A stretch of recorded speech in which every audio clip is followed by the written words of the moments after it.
Hello. और आज के स्पेशल स्टैटिक जी के मास्टर क्लास में आपका स्वागत है। देखिए, गवर्नमेंट एग्जाम्स में अगर कोई एक सेक्शन है जहां आप सबसे आसानी से बिना किसी कैलकुलेशन या फॉर्मूले के सॉलिड मार्क्स स्कोर कर सकते हैं तो वो यही है। अगर फैक्ट्स याद हैं तो मार्क्स बिल्कुल आपकी मुट्ठी में हैं। लेकिन हाँ, एक छोटी सी चुनौती जरूर है।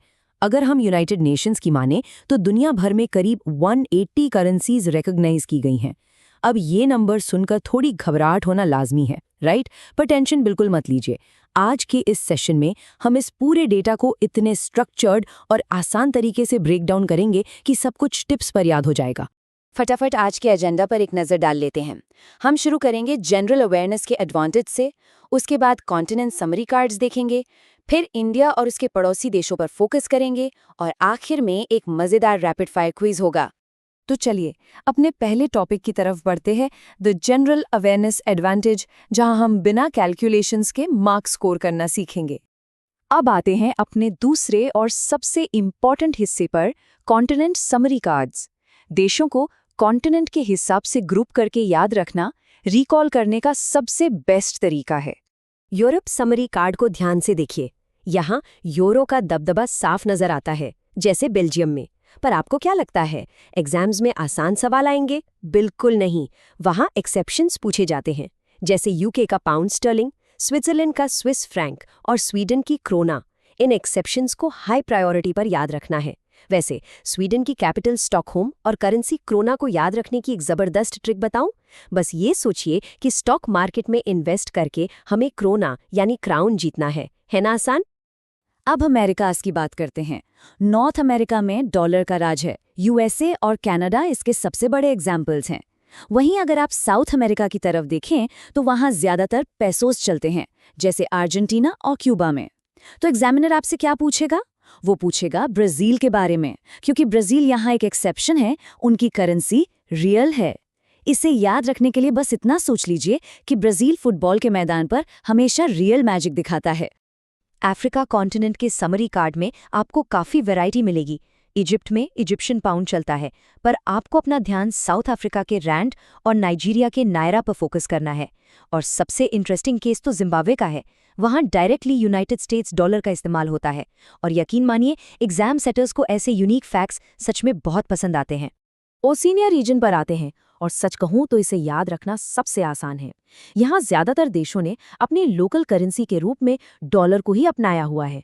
चाहे ऑस्ट्रेलिया हो, न्यूजीलैंड हो या फिजी, सब जगह उनका अपना अपना डॉलर चलता है। इस सिंपल पैटर्न की वजह से इस पूरे रीजन को दिमाग में सेट करना बिल्कुल बच्चों का खेल है।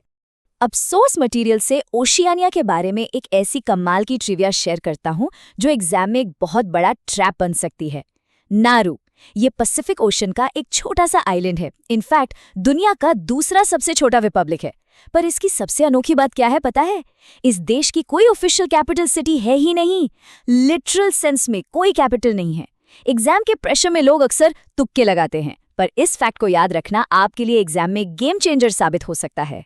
चलिए आगे बढ़ते हैं अपने तीसरे सेक्शन की तरफ, इंडिया और उसके पड़ोसी देश, जो कि मार्क्स लाने के लिए एक बहुत ही हाई यील्ड रीजन है।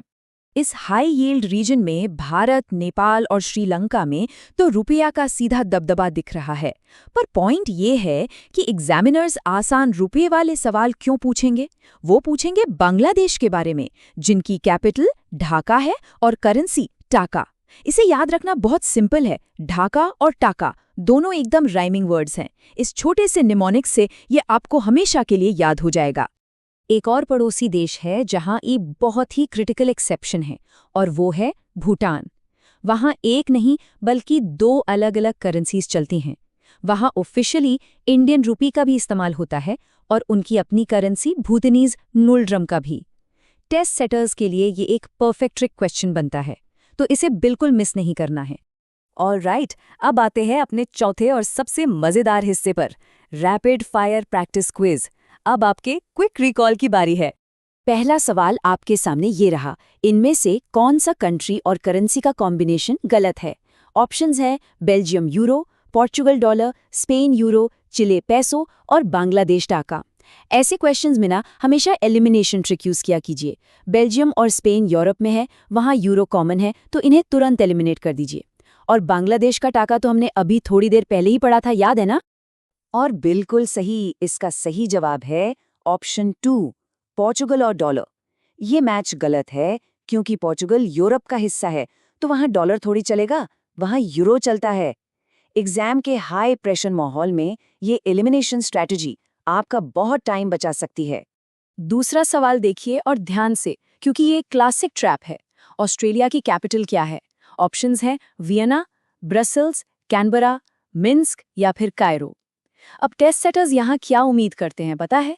वो चाहते हैं कि जल्दबाजी में आपके दिमाग में सिडनी या मेलबर्न आए और आप कंफ्यूज हो जाएं, भले ही वो ऑप्शंस में दिए भी ना हो। लेकिन हमें फंसना थोड़ी है। करेक्ट आंसर है ऑप्शन 3, कैनबेरा। अगर आपने हमारे ओशियानिया समरी कार्ड को ठीक से दिमाग में सेट किया था तो आपका रिकॉल यहाँ बिल्कुल ऑन पॉइंट था। Very good. चलिए तीसरा सवाल देखते हैं। यूरो इनमें से किस देश की करेंसी नहीं है? नेदरलैंड्स, पोर्चुगल, स्पेन, स्वीडन या वेटिकन सिटी? ये क्वेश्चन डायरेक्टली उन स्पेसिफिक यूरोपियन एक्सेप्शंस को टेस्ट कर रहा है जो हमने सेशन के बिल्कुल शुरू में डिस्कस किए थे। सोचिए जरा। सही पकड़ा आपने, सही जवाब है ऑप्शन 4, स्वीडन। यूरोप में होने के बावजूद स्वीडन यूरो नहीं अपनाता, बल्कि अपनी लोकल करेंसी क्रोना का इस्तेमाल करता है।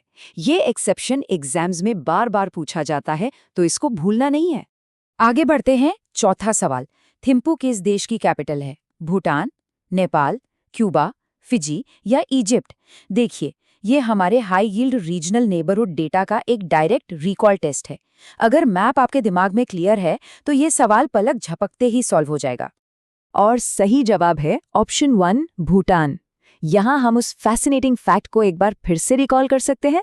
भूटान का वो ड्यूअल करेंसी सिस्टम जहाँ इंडियन रुपी और न्यूल ड्रम दोनों चलते हैं। रिवीजन भी हो गया है ना? आखिरी सवाल पर आते हैं। स्विट्जरलैंड की करेंसी क्या है? Euro, pound, Swiss dollar, Swiss franc या स्विस रुपी? अब यहाँ ऑप्शंस पर गौर कीजिए। स्विस डॉलर और स्विस रुपी जैसे बिल्कुल फेक और मिलते जुलते टर्म्स जानबूझकर डाले गए हैं ताकि एग्जाम स्ट्रेस में बच्चे इजीली कंफ्यूज हो जाएं। पर मुझे पता है आप लोग नहीं फंसेंगे। सही जवाब है ऑप्शन 4, स्विस फ्रैंक। जिन्होंने इस रैपिड फायर सिमुलेशन में इन ट्रिकी ऑप्शंस को इग्नोर करके एकदम सही जवाब दिया है, उनकी तैयारी सच में सॉलिड चल रही है। बहुत बढ़िया फोकस दोस्तों। तो क्या हमारी एग्जाम प्रेपरेशन अब पूरी तरह से कंप्लीट हो चुकी है? देखिए, आज का ये सेशन सभी मेजर पैटर्न्स और ट्रिक्स को समझने के लिए एक स्ट्रॉन्ग फाउंडेशन था। पर सभी 196 देशों को कंप्लीटली मास्टर करने के लिए इस वीडियो के डिस्क्रिप्शन में दिए गए सोर्स PDF को डाउनलोड करके पढ़ना बहुत फायदेमंद होगा। एग्जाम डे से पहले हर एक एक्सेप्शन और रूल का परफेक्ट रिकॉल हासिल करना ही हमारा अल्टीमेट लक्ष्य होना चाहिए। याद रखिए, लगातार अभ्यास से ही आप एग्जाम में अपने मार्क्स पक्के कर सकते हैं। आप सभी को बहुत बहुत शुभकामनाएं।